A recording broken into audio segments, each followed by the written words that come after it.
Bonjour à tous et bienvenue pour la matinale, l'émission quotidienne de CMC Markets qui débute à 10h. Je suis Nicolas Chéron, analyste pour vous servir et nous sommes aujourd'hui le premier jour du mois de juillet. Nous sommes vendredi 1er juillet et le titre du jour est « Des banquiers centraux omniprésents ». En effet, ces dernières séances, les marchés ont été ballottés, très volatiles, mais vous l'aurez remarqué, après un pic d'aversion au risque lundi, dû à une certaine incertitude politique, eh bien les marchés sont repartis à la hausse à toute vitesse. Le CAC 40, entre son plus bas de vendredi dernier à 3920 points et son plus haut de cette semaine à 4300 points, a gagné pratiquement 10% en ligne droite. Or, cette remontée des indices n'est pas due à une stabilité politique, ce n'est pas dû à des bons chiffres économiques, à des bonnes statistiques, à des bonnes nouvelles. Non, la remontée des indices est 100% à accréditer au compte des banques centrales. En effet, ces dernières séances, la BCE nous a dit qu'elle était susceptible d'intervenir et de soutenir les marchés. La BOE a laissé entendre qu'elle avait 250 milliards de liquidités à mettre dans les marchés si nécessaire. La Banque du Japon a expliqué être en surveillance et si nécessaire pourrait intervenir de nouveau sur le yen. La Fed s'est dit plus accommodante et puis en Europe, on a aidé les banques italiennes et l'État italien pourrait être susceptible d'aider les banques en cas de tension sur les marchés. Donc c'est parce que toutes ces banques centrales sont au chevet des investisseurs et des marchés financiers qu'elles sont prêtes à injecter des liquidités et à soutenir artificiellement les indices que nous sommes remontés aussi vite. Voilà pour cette introduction, bienvenue à tous ceux qui sont en live pour cette matinale et je salue également tous ceux qui nous regardent sur YouTube. Comme tous les matins, voici un avertissement sur les risques concernant le caractère purement informatif de cette présentation et les CFD. Je vous laisse en prendre note. Je vous invite comme tous les matins à utiliser les fonctions de chat et de questions-réponses en haut de votre écran pour pouvoir converser avec moi. Comme tous les matins, on va voir ensemble les actualités marché, macro, actions, les statistiques passées et à venir. On va voir une figure graphique reconnue par la plateforme de CMC et bien évidemment, je répondrai à vos éventuelles questions. Alors, en termes d'actualité marché, nouveau record annuel pour le FTSE à 6580 points. Les officiels nous prévoyaient le pire en cas de Brexit et vous voyez que ce n'est pas ce qu'il s'est passé. Pas de cataclysme sur les marchés. La semaine dernière, nous avons eu moins 10% de baisse sur le CAC 40 le vendredi, mais nous avions eu 10% de hausse auparavant. Donc en fait, la semaine dernière, le CAC 40 a plus ou moins fini à moins 2. Cette semaine, il est en hausse. On peut donc dire que l'effet du Brexit n'a pas été si cataclysmique que prévu.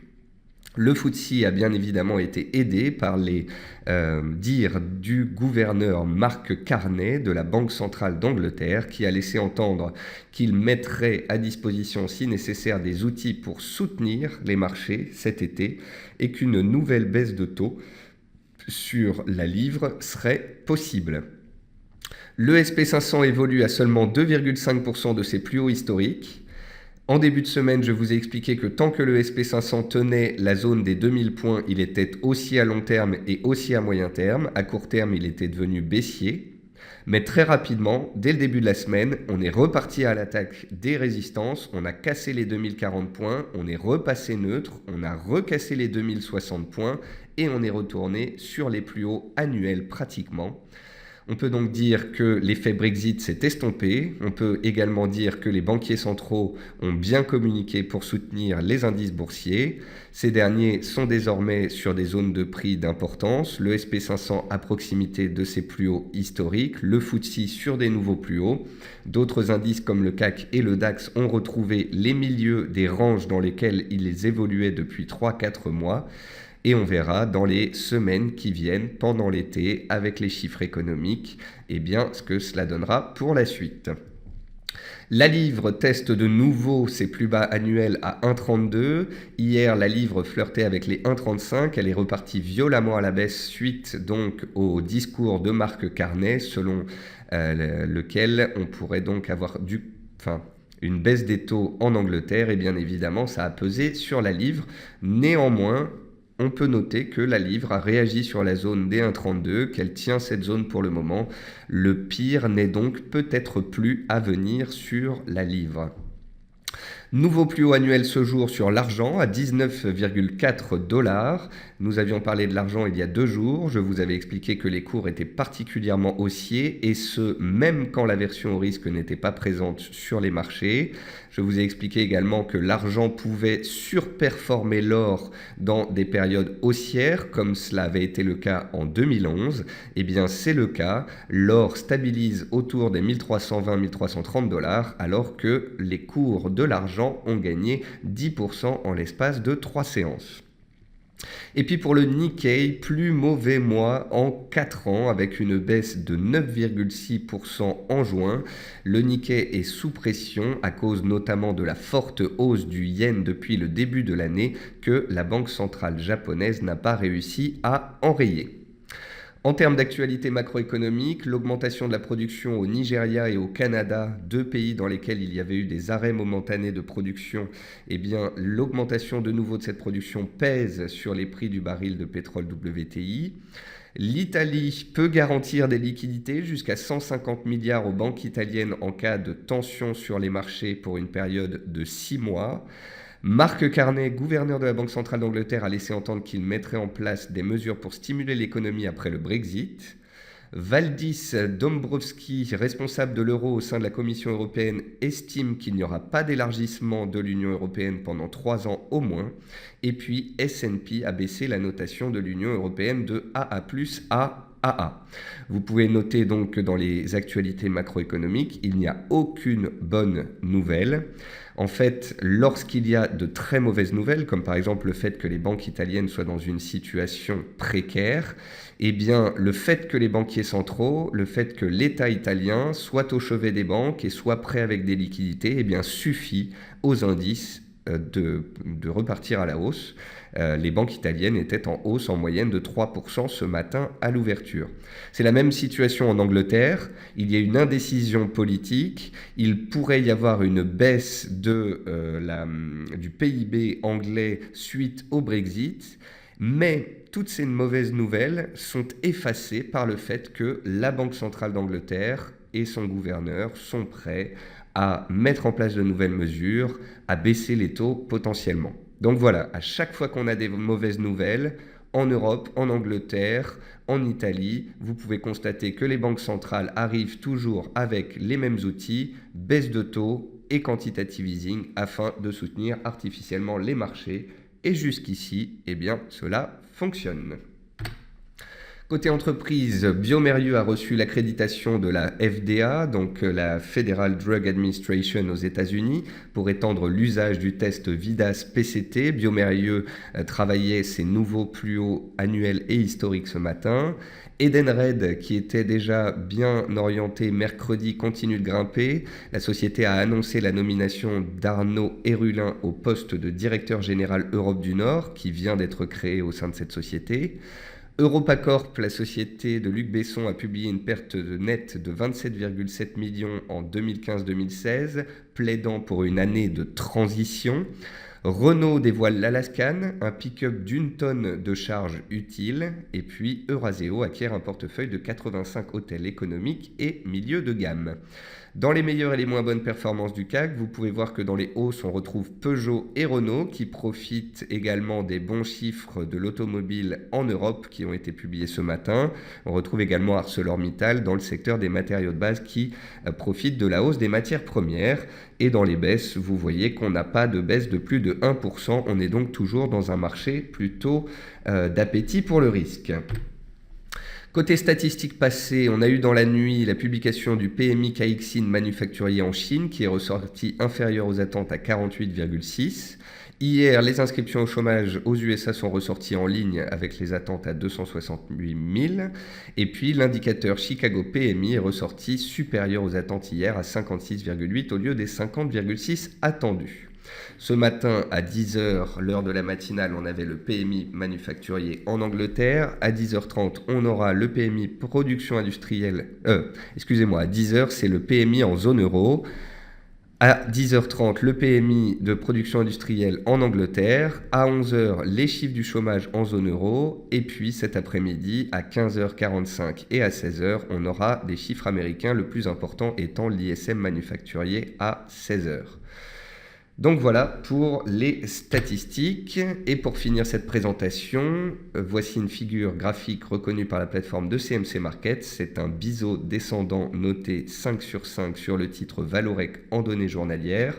La probabilité est de 82% que les cours sortent dans le sens inverse de la pente du biseau et donc qu'ils sortent ici à la hausse. Vous pouvez voir que le titre Valorec, depuis plusieurs séances, est sous une zone de prix ici vers 3,25, 3,30. Cela correspond à une zone de gap qui a été ouverte lundi avec un gap... vendredi dernier, avec un gap baissier. Depuis le début de la semaine, on remonte et on arrive sous résistance. Si les cours du pétrole tiennent et qu'il y a de l'appétit pour le risque et qu'on casse cette zone de prix-là, on sortirait du biseau et on pourrait s'apprécier. Par contre, s'il y a des prises de bénéfices et que le pétrole reste sous pression, le titre Valorec peut tout aussi bien opérer une nouvelle rotation à l'intérieur de son biseau. Si les cours échouent sous la borne haute, il pourrait revenir sur la borne basse du biseau avant peut-être à terme d'en sortir par le haut. On va maintenant passer sur la plateforme de CMC Markets et on va commencer par les indices européens. Vous avez ici le CAC 40. Le CAC 40, on a vu hier qu'il consolidait sous la zone des 4230 points. Mais à 17h, le discours de Mark Carney, selon lequel des mesures pourraient être mises en place cet été pour stimuler l'économie anglaise, eh bien cela a propulsé tous les indices européens à la hausse vers des nouveaux plus hauts hebdomadaires. Vous avez ainsi le CAC 40 qui est revenu tester les 4300 points et qui consolide ce matin. Vous pouvez voir que le CAC reste bel et bien haussier, qu'on est haussier depuis le début de la semaine et que même si une consolidation a eu lieu ce matin, très rapidement, on est venu sur une zone de support que les acheteurs ont mis à profit. Vous pouvez constater que le CAC 40, en revenant au-dessus des 4200 points, a réintégré le range de moyen terme dans lequel il était entre le mois de mars et le mois de juin. Avant, le CAC 40 évoluait entre 4200 et 4600 pendant plusieurs semaines. On en est sorti violemment par le bas et on réintègre tout aussi violemment à la hausse. De ce fait, tant que les cours du CAC 40 seront au-dessus des 4200 points dans les séances à venir, la tendance de court terme sera haussière et on pourrait aller chercher de nouveau des zones de résistance. On a les 4300 points qui sont les plus hauts créés hier qui donc engendrent une résistance. Ça correspond également au plus bas du lundi 20 juin lorsqu'on avait eu un gap haussier espérant que le Brexit ne se ferait pas.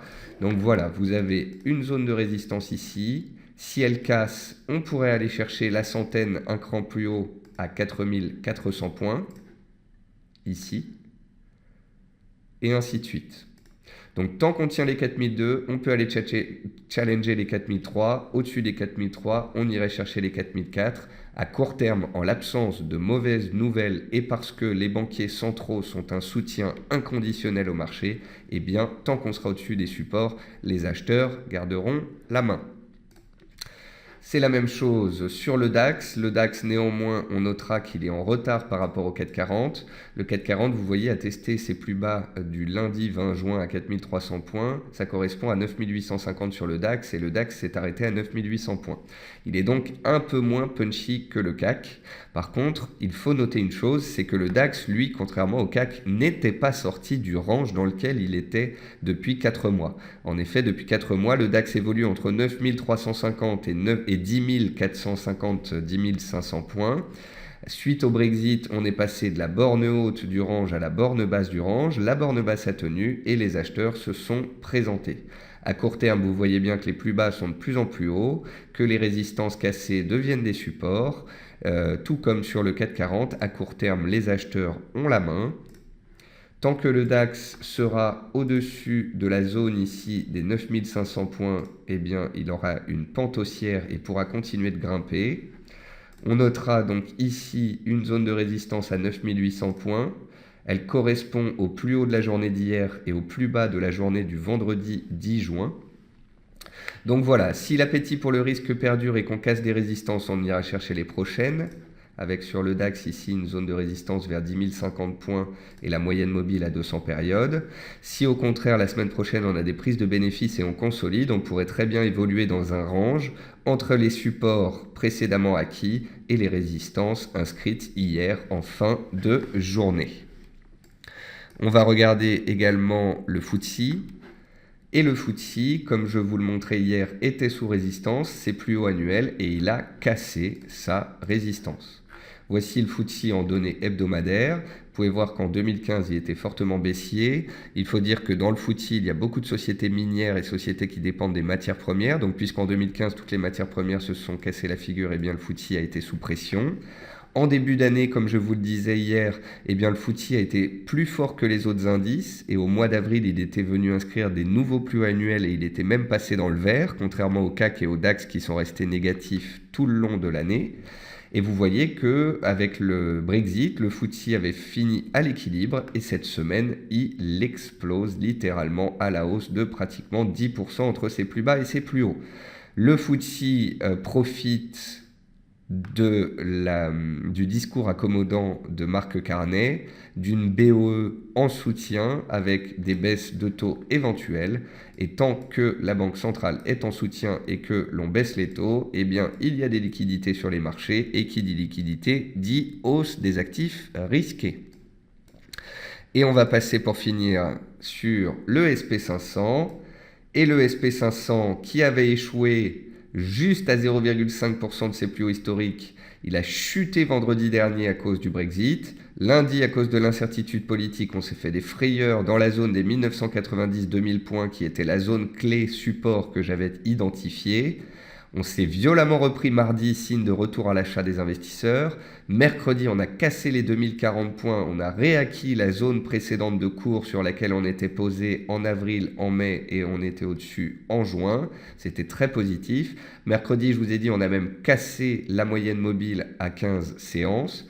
Hier jeudi, on s'est positionné dessus, puis avec le discours de Mark Carney, on a fini en forte hausse de nouveau.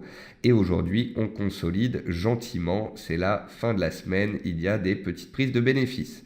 On peut donc constater qu'à long terme, le SP500 reste haussier. À moyen terme, il est neutre dans un range et il est en train de revenir vers la borne haute. Et à court terme, il est haussier tant qu'il sera au-dessus de la moyenne mobile à 30 périodes.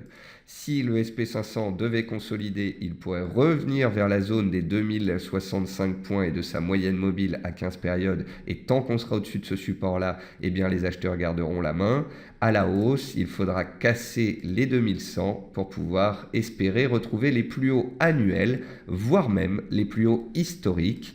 Si vous avez suivi mes dernières interviews sur notamment les fondamentaux américains, si vous avez vu ma vidéo sur les risques de récession aux États-Unis, je vous y explique clairement que les chiffres économiques ne sont pas forcément très bons, les résultats d'entreprise ne sont pas reluisants, mais l'omniprésence des banquiers centraux fait que pour le moment les marchés tiennent et les indices américains restent très forts et je ne serais absolument pas étonné cet été avec des banquiers centraux en soutien que les indices américains inscrivent de nouveaux plus hauts historiques.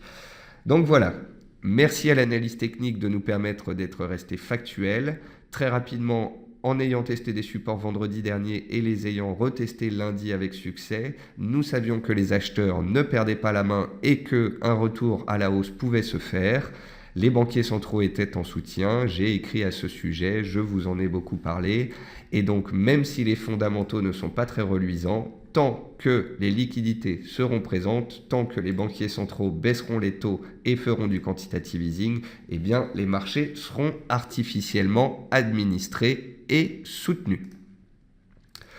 On va passer au marché action. Sur le marché action, il n'y a pas de très forte variation aujourd'hui. On est dans une séance de consolidation. Trigano, dont on parlait hier, sous sa moyenne mobile à 100 périodes, consolide sous cette moyenne mobile qui est un pivot pour la suite. On avait vu que Trigano avait testé sa moyenne mobile à 100 périodes au mois d'avril et au mois de mai et qu'elle n'était pas passée. Et on a vu hier que grâce à de bons résultats, les titres étaient revenus sous cette moyenne mobile. Si on arrive à la casser en cours de clôture, on pourrait connaître une nouvelle accélération. Mais tant qu'on est dessous, les risques baissiers sont présents. TF1 qui a littéralement lâché lundi et cassé un support de moyen terme s'inscrit comme de nombreux titres dans un rebond technique. Et vous pouvez voir sur le titre TF1 qu'on avait un range ici, on l'a cassé par le bas. Et donc maintenant, on est revenu dans la partie basse du range dans lequel on était en début d'année, avec une zone de soutien ici vers 8,69 € et une zone de résistance clé à 10 €. On verra ce qu'il se passe, ce que les investisseurs choisissent dans les séances à venir. DBV, donc titre biotech, donc depuis vendredi dernier, rebondit et consolide ce jour. Comme de nombreux titres, après une forte hausse toute cette semaine, eh bien, les titres consolident. Même chose sur Genfit, une biotech qui a atteint la zone de résistance des 25,50 et qui consolide dessous, et c'est le cas pour les nombreux titres qui sont à la baisse. À la hausse, on retrouve Areva qui fait un rebond technique de court terme. On retrouve Peugeot et Renault qui retrouvent un petit peu de couleur grâce aux bons chiffres de l'automobile européen. Et puis Renault grâce au lancement de sa nouvelle voiture. Vous pouvez noter que Renault a bien tenu sa zone basse et son support de moyen terme ici en données hebdomadaires qui dure depuis 4 ans. Et les titres de l'automobile finissent enfin par se reprendre en cette fin de semaine. On retrouve Valneva, une biotech qui avait été complètement délaissée et qui tente de rebondir. On retrouve Eramet dans le secteur des matériaux de base qui profite de la hausse des matières premières. On retrouve Plastic Omnium qui était un des titres les plus haussiers en 2014-2015, qui en 2016 tenait très bien, qui a littéralement lâché et cassé une zone de support clé à cause du Brexit et qui tente désormais de repartir de l'avant. D'ailleurs, regardez, graphique hebdomadaire sur plusieurs années, j'étends mon oblique de soutien qui passe par tous les plus bas et on remarque qu'on n'est pas passé loin. Et si je prends celle-là, hop là, et voilà. Le mégaphone dans lequel on était en 2015, on s'en était extrait puis on était venu prendre appui à plusieurs reprises et vous voyez que même 6 mois après être sorti de la figure, on est venu prendre appui dessus. Donc avoir des tracés, des supports de résistance obliques sur vos graphiques hebdomadaires, c'est vraiment quelque chose qui peut servir. Edenred donc continue de grimper, on avait vu ce titre mercredi à la hausse, jeudi la hausse a perduré, aujourd'hui vendredi le titre est encore bien orienté et attaque sa résistance des 19 €. Si cette résistance-là casse, on pourrait aller chercher la suivante qui se trouve à 19,9 €. A contrario, on consoliderait, mais pour l'instant, le titre est bien orienté. On va passer aux matières premières. Sur les matières premières, je vous ai expliqué lors des dernières matinales qu'il y avait une très forte disparité. On a d'une part le maïs et le blé qui sont complètement délaissés, alors que inversement, on a le sucre, le café, le gaz qui sont particulièrement recherchés. On a vraiment des disparités, c'est pour ça qu'il faut bien choisir ses actifs. Je vous ai aussi expliqué qu'il y avait des actifs sur lesquels je ne faisais pas d'analyse technique parce que ce n'était pas très propre, notamment le café arabica, le café robusta et les fèves de cacao.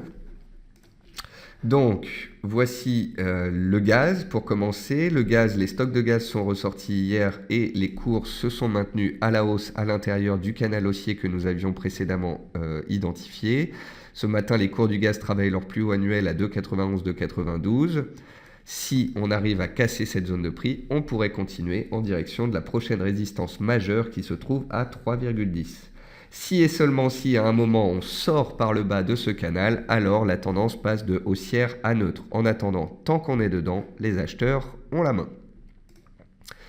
Ensuite, on peut regarder le riz Et le riz a cassé son support. Je vous avais montré le support du riz vendredi du Brexit. Lundi, je vous avais expliqué qu'on tenait le support et qu'on avait eu une belle réaction. Mardi, je vous ai dit que j'étais un peu déçu parce que les cours étaient très rapidement retournés sur support et donc que je devenais plus prudent. Mercredi, les titres ont travaillé le support et sont restés posés dessus. Et puis hier, jeudi, on a cassé ce support. Il y a donc une invalidation de la bonne tenue du support à court terme et des perspectives haussières. On a ici une cassure de support et donc à court terme, la tendance reste baissière et il n'y a pas de retournement. Vous savez, sur les matières premières, souvent je vous parle du jus d'orange sous résistance ou bien du sucre qui pouvait consolider ou bien à un moment du blé qui pouvait rebondir. Et la plupart du temps, nos stratégies, nos anticipations potentielles ont été plutôt respectées. Mais voilà, je veux aussi mettre en avant le fait que des fois ça ne fonctionne pas. Le riz a tenu son support pendant un certain temps, mais il a terminé par le casser. C'est donc une invalidation de stratégie potentiellement haussière. Les cours du coton ont échoué une nouvelle fois sous les plus hauts. On fait vraiment du ping-pong sur les cours du coton entre un support clé à 64 et une résistance clé à 66, 66,50, qui est une résistance majeure que je vous ai montrée hier. Une résistance qu'on a travaillée à de très nombreuses reprises pendant toute l'année 2015. Donc tant qu'on est sous cette résistance, pas de hausse supplémentaire possible. Et donc voilà, on est comprimé entre une résistance horizontale et une oblique de soutien et on verra laquelle des deux casse en premier. Si on casse par le haut, on peut accélérer. Si on casse par le bas, on aurait la tendance haussière qui s'estomperait et on pourrait connaître une consolidation des cours. Ensuite, l'argent, la star des marchés cette semaine sur les matières premières. Donc vendredi, des cours de l'argent sont montés avec le Brexit. Lundi, mardi, consolidation. Et puis là, mercredi, jeudi, vendredi, très forte hausse des cours de l'argent. Les cours de l'argent profitent de la stabilisation du dollar américain. Les cours de l'argent sont haussiers et donc profitent d'une tendance haussière et sont particulièrement recherchés. Je vous ai expliqué qu'il y a des années où l'argent a surperformé l'or. En 2011 notamment, l'or avait gagné 30%, l'argent avait doublé 100%. Et j'ai l'impression qu'en 2016, alors que l'or et l'argent sont tous les deux bien recherchés, eh bien de nouveau l'argent pourrait surperformer l'or et faire mieux que le métal jaune. En données hebdomadaires, on constate bien que les cours de l'argent étaient baissiers, qu'ils sont passés neutres en début d'année, puis haussiers par la suite. Et là, les cours de l'argent tentent de casser une résistance majeure qui date de 2013 et 2014. Tant qu'on reste au-dessus des 18,75 sur les cours de l'argent, on est dans une tendance haussière de moyen terme, les acheteurs ont la main et on peut aller plus haut. La prochaine résistance majeure sur les cours de l'argent se trouve désormais à 21,40 $, soit un potentiel de 15% par rapport au cours actuel. Et à la baisse, bien évidemment, il ne faudrait pas retourner sous les 18,76, repasser sous ce support. Eh bien, cela engendrerait peut-être une consolidation des cours et une fin de la hausse à court terme. Donc voilà, les cours de l'argent sont très soutenus. Le maïs continue de chuter. Alors le maïs, on va prendre un graphique hebdomadaire. Et donc vous pouvez voir très simplement d'un vif coup d'œil que les cours du maïs ont échoué sous leur plus haut de 2015 et qu'ils sont en train de revenir vers le support. Le support, c'est la zone des 345-355 cents. On n'y est pas encore, on s'en est approché. Les cours chutent violemment depuis 2 semaines. On verra ce qu'il en est dans les semaines à venir. Si les cours reviennent tester le support ici à 345-350 et qu'ils y réagissent favorablement, alors on pourra envisager un scénario haussier de nouveau à l'intérieur de ce grand range dans lequel les cours sont depuis 2 ans. Mais pour l'instant, on n'est pas encore sur ce support. Les cours du soja restent bien orientés. Vous pouvez voir que hier, les cours du soja ont consolidé en cours de séance, sont venus tester le support ici des 1120 et sont repartis à la hausse. Les cours du soja sont dans une forte tendance haussière depuis 4 mois, une des plus belles tendances des matières premières agricoles. Et tant que les supports tiennent, eh bien, la hausse peut perdurer. À court terme, donc on est revenu prendre appui sur un support ici, les 1120. Et puis, on a également la zone de la moyenne mobile à 20 séances à 1150 qui fait support. Et tant que les supports tiendront, la hausse pourra perdurer en direction des plus hauts annuels, voire de nouveaux records. Si et seulement si on venait à casser des supports, on se poserait des questions pour la suite. Le sucre blanc a consolidé hier et reste bien orienté ce jour. Il ne faut pas oublier qu'il y a un rythme de marché, on ne peut pas toujours aller tout droit, donc le sucre blanc et le sucre brut, pour le moment, restent ancrés dans des tendances haussières de fond, et seules des ruptures de support viendraient invalider cela. Le jus d'orange, on a vu qu'il avait cassé sa zone de résistance et qu'il continuait en tendance haussière, et que tant qu'il serait au-dessus de son oblique de soutien, la tendance pourrait perdurer. Les bovins engraissés ont continué de rebondir hier. On s'approche de l'oblique baissière de tendance à 1,4650, 1,47, 146,50, 147, excusez-moi. On a pour le moment une formation en étoile du matin avec une baisse, un doji et une hausse. Et il faudra voir si la semaine prochaine on confirme en cassant la résistance. Les cours de l'or sont toujours bien orientés et continuent de travailler l'oblique de résistance qui passe par tous les plus hauts annuels. Et donc voilà, il n'y a pas de cassure franche de cette oblique et d'accélération haussière. Si les cours de l'or venaient à accélérer au-dessus de la zone des 1335-1340, clôturer au-dessus de l'oblique ici en rouge et se diriger en direction de leur plus haut annuel, alors on pourrait avoir un scénario comme sur les cours de l'argent avec un dépassement des plus hauts annuels et puis une accélération vers la prochaine résistance qui se situe vers 1400-1410. Mais tant qu'on est sous cette oblique, eh bien, les cours restent orientés positivement, certes, mais le potentiel haussier reste restreint. Et puis le pétrole consolide dans son range.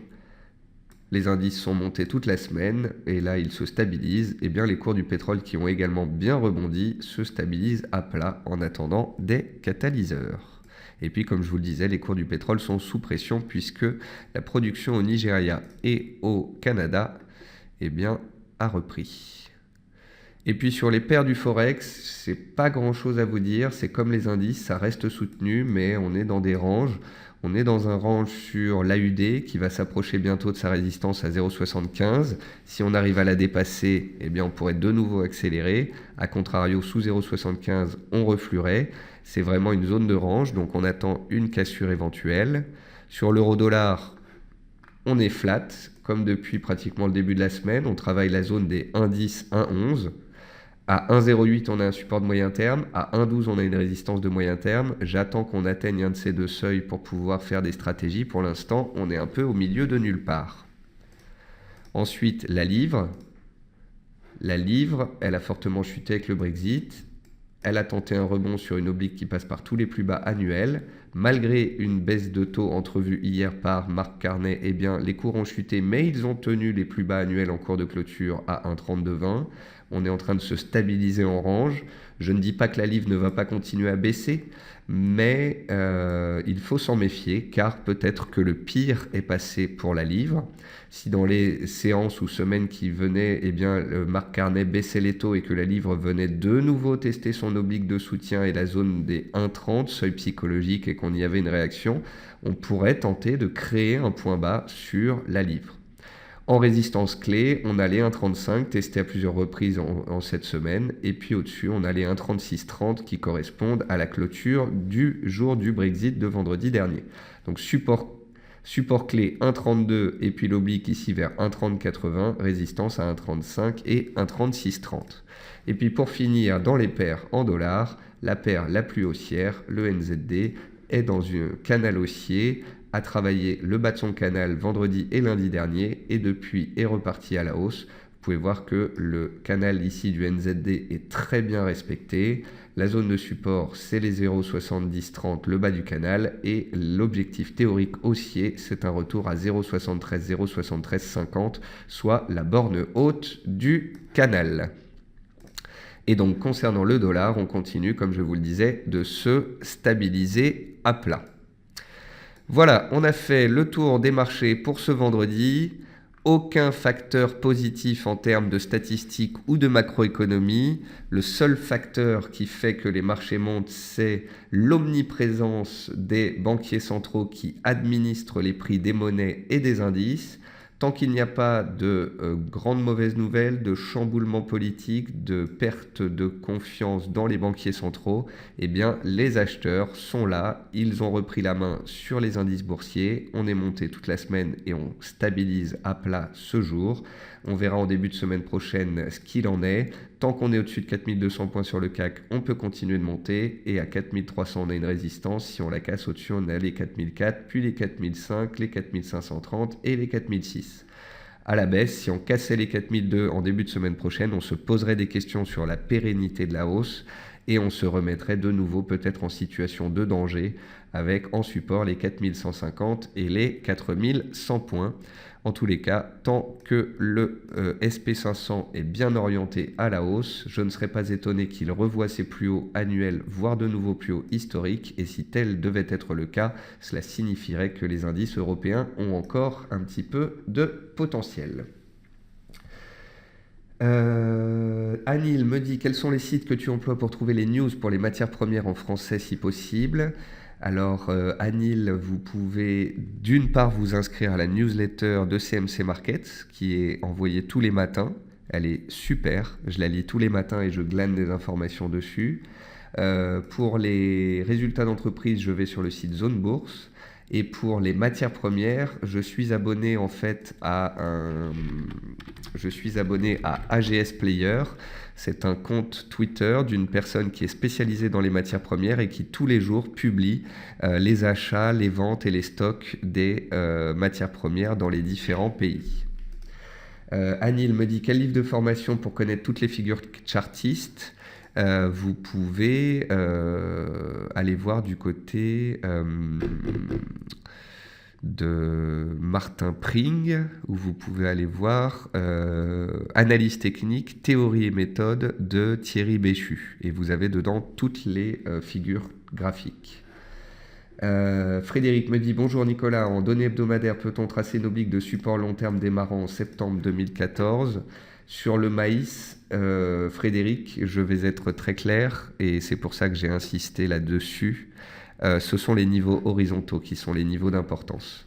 Alors, je comprends que vous essayez de tracer une oblique qui passe par les plus bas de 2014, ici de début 2016 et puis le plus bas ici. Ça peut peut-être fonctionner et engendrer une réaction, mais je constate que généralement, ce sont les niveaux horizontaux qui sont le plus respectés sur les matières premières. Donc, quitte à louper un rebond sur cette oblique et un redémarrage haussier, je préfère patiemment attendre qu'on revienne sur le support et pour voir si on y réagit. Voilà, donc on en discutera dans les séances à venir. Et puis Bruno me dit, que pensez-vous du café Arabica ? Va-t-il baisser ? Bruno, le café Arabica depuis début 2016 est dans une tendance haussière de moyen terme. En journalier, il est également dans une tendance haussière de court terme. Donc tant qu'il évolue avec des plus bas de plus en plus haut et des plus hauts de plus en plus haut, il est en tendance haussière et il peut continuer de grimper. En tous les cas, pour le moment, il n'y a aucun signal de renversement à très court terme. Voilà, sur ce, j'ai répondu à vos questions. On a fait le tour des marchés, de l'actualité. J'espère que cela vous a plu. Je vous souhaite à tous une belle journée, un bon trading, un bon week-end. Je serai absent lundi. Je serai en long week-end de repos. Et je vous retrouverai donc mardi avec grand plaisir à 10h pour la matinale. Je vous souhaite à tous un bon week-end et à très vite.